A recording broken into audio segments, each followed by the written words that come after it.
City scan machine કહો કે sonography machine કહો, બંનેનો અભાવ છે. દર્દીઓને ભારે હાલાકી પડી રહી છે અને આ હોસ્પિટલ જિલ્લાના 6 તાલુકાના લોકો માટે આરોગ્યનું મુખ્ય કેન્દ્ર બની છે.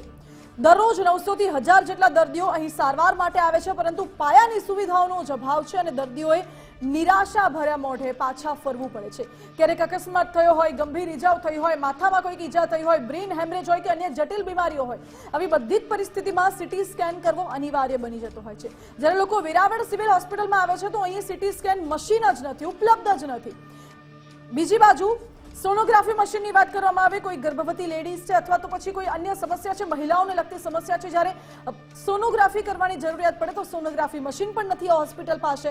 એટલે તમારે બહાર જઈને 4-5 હજાર રૂપિયાનો ખર્ચો તો કરવો જ પડશે, તો જ તમારું સિટી સ્કેન કે સોનોગ્રાફી થઈ શકશે અને બહાર તમારે ડાયગ્નોસ્ટિક્સ કરાવવું પડશે, અથવા તો તમારે રાજકોટ કે જામનગર સુધી ધક્કો ખાવો પડશે કે જેથી કરીને તમને આ બધી જે મશીનોની સુવિધા છે એ મળી શકે. 6 જેટલા ગામોનું મુખ્ય આરોગ્ય કેન્દ્ર છે વેરાવળ, તો પછી ત્યાં આટલા મહત્વના મશીનો કેમ નથી? અને મશીનો નથી તો શું આ બાબતે આરોગ્ય વિભાગને જાણ કરવામાં નથી આવી? શું આ બાબતે ઉપર સુધી રજૂઆત કરવામાં નથી આવી કે હોસ્પિટલ પોતે જ ઢીલી નીતિ અપનાવી રહ્યું છે? એ સવાલ છે ભાવિકા. માનસી, સરકારી હોસ્પિટલ એટલે વિચાર તો કરો, રોજ જે 900 થી 1000 લોકો આવતા હશે ને એ સામાન્ય વર્ગના, ગરીબ વર્ગના પરિવાર લોકો હશે અને એ જ સારવાર લેવા માટે આવતા હશે કે એમને પૈસા તો નથી જ સારવાર માટે. જ્યારે સરકારે સુવિધા ઊભી કરી છે, સરકારી હોસ્પિટલો ખોલ્યા છે, પરંતુ સરકારી હોસ્પિટલોમાં આ અસુવિધા ન હોય ત્યારે આ ગરીબ વ્યક્તિ ક્યાં જાય? આ સેન્ટરોમાં જવું પડે, પૈસા ખર્ચવા પડે, એટલે ક્યાંક ને ક્યાંક આમાં મરો થઈ રહ્યો છે ગરીબ પ્રજાનો. બિલકુલ. અને ઘણા બધા દર્દીઓ પાસે આયુષ્યમાન ભારત કાર્ડ પણ છે, પરંતુ ઘણી બહારની પ્રાઇવેટ ડાયગ્નોસ્ટિક સેન્ટરમાં એ કાર્ડ કામ નથી કરતા. જ્યારે સિવિલ હોસ્પિટલમાં આવે છે તો સિવિલ હોસ્પિટલમાં મશીનો નથી. એ દર્દીઓએ જવું તો જવું ક્યાં, કરવું તો કરવું શું, એ સવાલ છે. ગુજરાત ફર્સ્ટ ટીમે જ્યારે પ્રયાસ કર્યો એ દર્દીઓની વેદના સમજવાનો, તેમનું દુઃખ સમજવાનો, શું કહ્યું એ સાંભળીએ. તકલીફમાં મતલબ કે અહીંયા સીટી સ્કેન મશીન નથી, MRI મશીન નથી, બરોબર. એનું MRI કરવા માટે બહાર જવું પડે છે, એટલે 4 થી 5 હજાર રૂપિયાનો ખર્ચ થાય છે. પ્લસ સીટી સ્કેન માટે બહાર જવું જોઈએ. આપણે જિલ્લાની મોટી હોસ્પિટલ છે, પણ સુવિધા એવી છે કે તાલુકાનું હોસ્પિટલ જે હોય ને એવી રીતે સુવિધા છે. અન્ય જિલ્લાઓમાં તમામ સુવિધા હોય છે, પણ અહીંયા એ કોઈ સુવિધા નથી એવી કોઈ. બસ અહીંયા મોટા મશીનો જે સીટી સ્કેન છે, MRI છે, એવા મશીન ફિટ કરાવે ને જે સાધારણ પબ્લિક છે, માનો કે આમ જનતા છે, ગરીબ માણસ છે, જેથી કરીને અહીંયા સરકારી લાભ લેવા માટે આવતા હોય તો એને કોઈ એવો લાભ મળતો નથી. એને ખર્ચ કરવા જવા બહાર જવું જ પડે છે. જિલ્લા હોસ્પિટલમાં નથી, જે હોવી જોઈએ સરકારી નીતિ નિયમ મુજબ. હવે આપણે બીજી એક વાત કરશું કે વેરાવળ જિલ્લા હોસ્પિટલમાં કાર્ડિયોલોજીસ્ટ ડોક્ટરની ખાસ જરૂરિયાત છે, MRI મશીનની ખાસ જરૂરિયાત છે. આ બંને નથી, એ હિસાબે ગરીબ અને મધ્યમ વર્ગના લોકો વારંવાર મોંઘા રિપોર્ટ કરાવે છે અને એ આર્થિક રૂપે ભાંગે છે. અને બીજો જે કાર્ડિયોલોજીસ્ટ ડોક્ટર નથી, એથી એ લોકોને પણ સારવાર મોંઘી લેવી પડે છે પ્રાઇવેટમાં. બીજો અહીંયા જે જિલ્લા હોસ્પિટલમાં બ્લડ બેંકની સુવિધા, બ્લડ રિપોર્ટ છે, સોનોગ્રાફી છે અને એક્સરે મશીન છે, જે સરકારી નિયમ મુજબ જિલ્લા હોસ્પિટલમાં 24 કલાક કાર્યરત હોવું જોઈએ, જે હાલ આ હોસ્પિટલમાં નથી. સિવિલ હોસ્પિટલ વેરાવળ ખાતે સીટી સ્કેન, MRI એને લગતી જે સેવાઓ છે, જે દર્દીઓ પાસે PMJ કાર્ડ હોય અને એના અંતર્ગત જે દર્દીઓ એમાં દાખલ થતા હોય તો એવા, અને એમાંથી જે દર્દીઓને જરૂરિયાત હોય ડૉક્ટરની સલાહ મુજબ, તો એવા તમામ દર્દીઓને સીટી સ્કેન, MRIની સેવાઓ સિવિલ હોસ્પિટલ વેરાવળ દ્વારા નિઃશુલ્ક પૂરી પાડવામાં આવે છે. મેડિકલ ઓફિસરના મહેકમની આપણે વાત કરીએ તો એમાં જે 6 જગ્યા સરકારશ્રી દ્વારા સેન્કશન થયેલી છે, અત્યાર સુધી 6 જગ્યા ભરેલી હતી. એમાંથી હવે એક મેડિકલ ઓફિસર છે એમની અન્ય જગ્યાએ ટ્રેનિંગ અર્થે બદલી થઈ છે, એટલે હાલમાં 6 માંથી 5 જગ્યાઓ ભરેલી છે.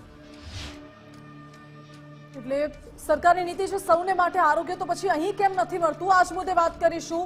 વેરાવળ સિવિલના સુપ્રિન્ટેન્ડન્ટ જોડાઈ ગયા છે, JM પરમાર સાહેબ. પરમાર સાહેબ, સ્વાગત છે આપનું ગુજરાત ફર્સ્ટમાં. સાહેબ, જિલ્લાની આટલી મોટી સિવિલ હોસ્પિટલ, આસપાસના 6 થી 7 ગામના લોકો સારવાર માટે અહીં આવતા હોય છે અને 2 મહત્વના મશીન, ન સિટી સ્કેન મશીન છે, ન સોનોગ્રાફી મશીન છે, આમ કેવી રીતે કામ ચાલશે?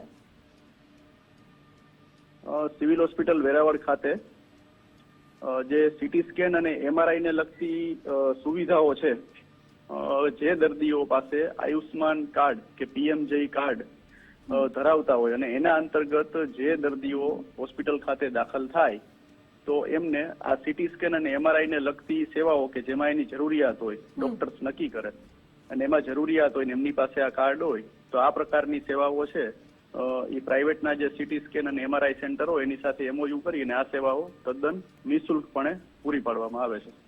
અચ્છા, આપ એવું કહો છો કે પ્રાઇવેટ સાથે અમારે MOU થયેલા છે, પરંતુ ઘણા બધા દર્દીઓ એવું કહે છે કે અમારી પાસે આયુષ્યમાન કાર્ડ છે છતાં પણ અમુક પ્રાઇવેટ જે ડાયગ્નોસ્ટિક સેન્ટર છે ત્યાં આ પ્રકારની સુવિધા નથી મળતી, 5-6 હજાર રૂપિયાનો ખર્ચો કરવો પડે છે.